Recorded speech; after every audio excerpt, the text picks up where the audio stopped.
Halo semuanya, perkenalkan nama aku Safana Zahra dengan NIM akhir 129 dari kelas KPI 5D. Di sini aku bakal memenuhi tugas akhir semester 5 mata kuliah manajemen media penyiaran ya.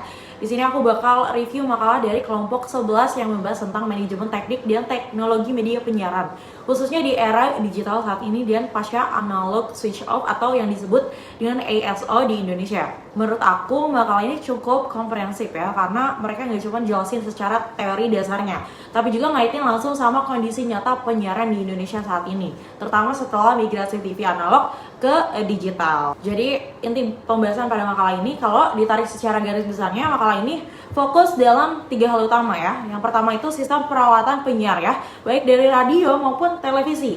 Mereka itu menjelaskan dari studionya nih, studio, ruang kontrolnya sampai ke pemancar ya. Di radio fokusnya kan ke audio, kayak mikrofon seperti yang ada di belakang aku, lalu juga mixer dan server audionya. Sedangkan di televisi kan lebih kompleks karena gabungan antara audio dan juga visual, mulai dari kamera, ada lightingnya, ada switcher, sampai master control room.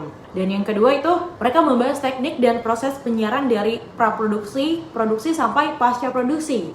Dari sini kan kelihatan kalau di setiap tahap itu saling berkaitan.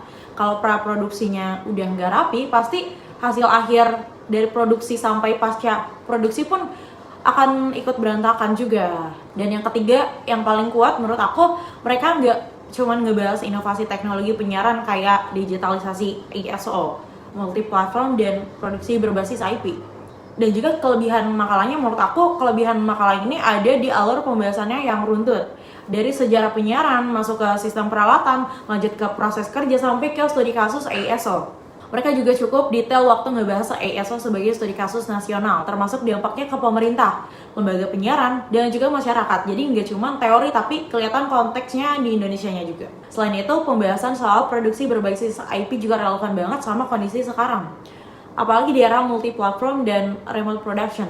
Kekurangannya menurut aku, makalah ini juga punya beberapa catatan nih. Yang pertama, bahasanya cenderung cukup berat ya, dan akademis banget. Memang makalah sih, cuman kayak berat banget gitu.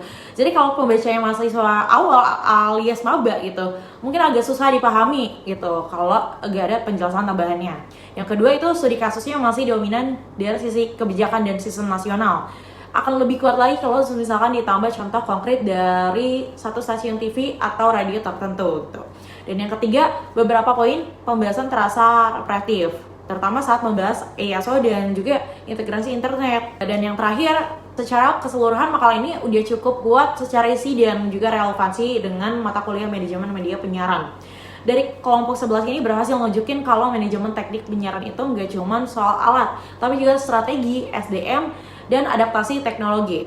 Makalah ini juga cocok buat ngasih gambaran besar tentang bagaimana sih industri penyiaran Indonesia bergerak dari sistem analog ke digital dan ke arah multi-platform seperti itu.